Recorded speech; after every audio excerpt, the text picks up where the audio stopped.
Nous sommes au musée de l'immigration, c'est le symbole du colonialisme. On souhaiterait qu'il y ait une exposition permanente parce que le colonialisme est permanent, il est d'hier, d'aujourd'hui et on espère qu'il ne sera pas là demain. Non, ne déchirez pas. Alors sortons. L'histoire de l'immigration en France, elle repose bien sur une immigration industrielle, effectivement, comme vous le signalez, fort justement à partir de 1870. Mais ensuite, il y a eu une autre immigration qui a été et qui est liée particulièrement à la colonisation. Non, mais il y avait par exemple ce type de publicité. Il y a Bombanania, ça a existé quand même. C'est un fait qui manque quand même pas mal de choses. Nous, on va aussi montrer, c'est intéressant, la continuité entre le colonialisme et le néocolonialisme.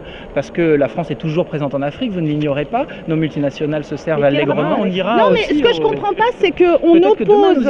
Mais aujourd'hui, vous n'avez pas d'autorisation de faire des photos, de filmer.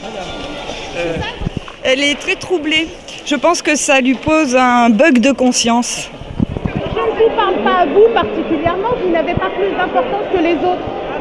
Oh, pourquoi vous faites ça? C'est pas un échange que vous voulez. Je veux qu'on en parle dehors. Eh bien, allons-y en parler. Allons en parler, madame. Vous croyez que la presse va venir pour ça? Les luttes non violentes ne se gagnent pas à la première bataille, mais il est possible que si on accentue effectivement la pression, si on arrive à médiatiser, si on fait ce type d'opération régulièrement, à un moment, il est possible que une timide ouverture se fasse. Et au moment où Nicolas Sarkozy veut que tous les enfants adoptent un enfant juif, s'engageant dans une sorte de concurrence et de guerre des mémoires, il se trouve que dans ce musée, il n'y a aucune référence à la guerre d'Algérie. Moi, je suis originaire des Comores. C'est la France qui occupe l'île comorienne de Mayotte. Le colonialisme, il est d'hier, mais surtout, il est d'aujourd'hui. Certes, il y a eu des bienfaits de la colonisation pour les Français. Ça, c'est indéniable. Les Français se sont enrichis sur la colonisation. En ce qui concerne les populations africaines, c'est tout le contraire.